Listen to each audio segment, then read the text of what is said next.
राजकारणातील सर्वात मोठी ब्रेकिंग न्यूज, मोठा भ्रष्टाचार उघड, 7 माजी पंतप्रधान आणि 100 मंत्री चौकशीच्या रडारवर.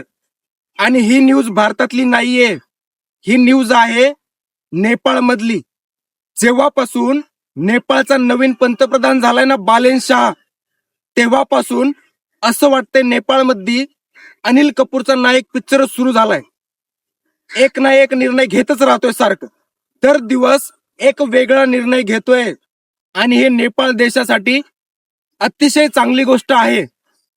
आता 2005 ते 2025 पर्यंत ज्या ज्या लोकांनी मंत्रीपद भोगलीत, म्हणजे मेन पद भोगलीत ना, त्यांची सगळी प्रॉपर्टीची माहिती घेतली आहे.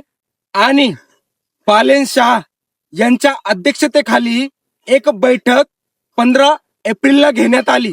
आणि त्या बैठकीमध्ये असा निर्णय घेतला, जे भ्रष्टाचारी आहेत ना त्यांची चौकशी करून त्यांच्या सगळ्या प्रॉपर्ट्या जप्त करायच्या.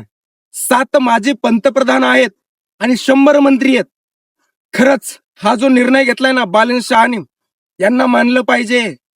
नायकच पिक्चर सुरू झालाय असं वाटतंय नेपाळमध्ये. असा निर्णय आपल्या देशाचे पंतप्रधान, आपले जे विश्वगुरु आहेत ना नरेंद्र मोदी साहेब, यांनी पण घ्यायला पाहिजे. पण का घेत नाहीत माहिती नाही. कदाचित त्यांचीच पहिली चौकशी व्हायला बसली म्हणून घेत नसतील. पण 2005 ते 2025 पर्यंत ज्या लोकांनी मुख्य पद भोगलीत ना, त्यांची चौकशी होणार आहे नेपाळमध्ये. एक बालेन शहाच्या अध्यक्षतेखाली एक बैठक पार पडली. त्या बैठकीचे अध्यक्ष होते बालेन शहा स्वतः होते. आणि त्या बैठकीमध्ये एक महत्वाचा निर्णय झाला. हे जे 7 माजी पंतप्रधान आहेत आणि 100 मंत्री आहेत ना, जे भ्रष्टाचार यांनी केलाय, यांच्या प्रॉपर्ट्या मोकार आहेत. त्या सगळ्या प्रॉपर्टीची माहिती घेतली.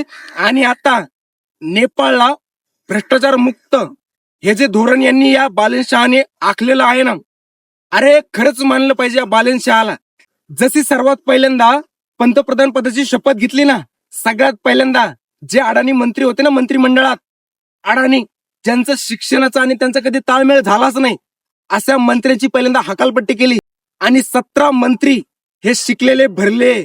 खरंच भाई, असा निर्णय घेणारा पंतप्रधान प्रत्येक देशाला हवा.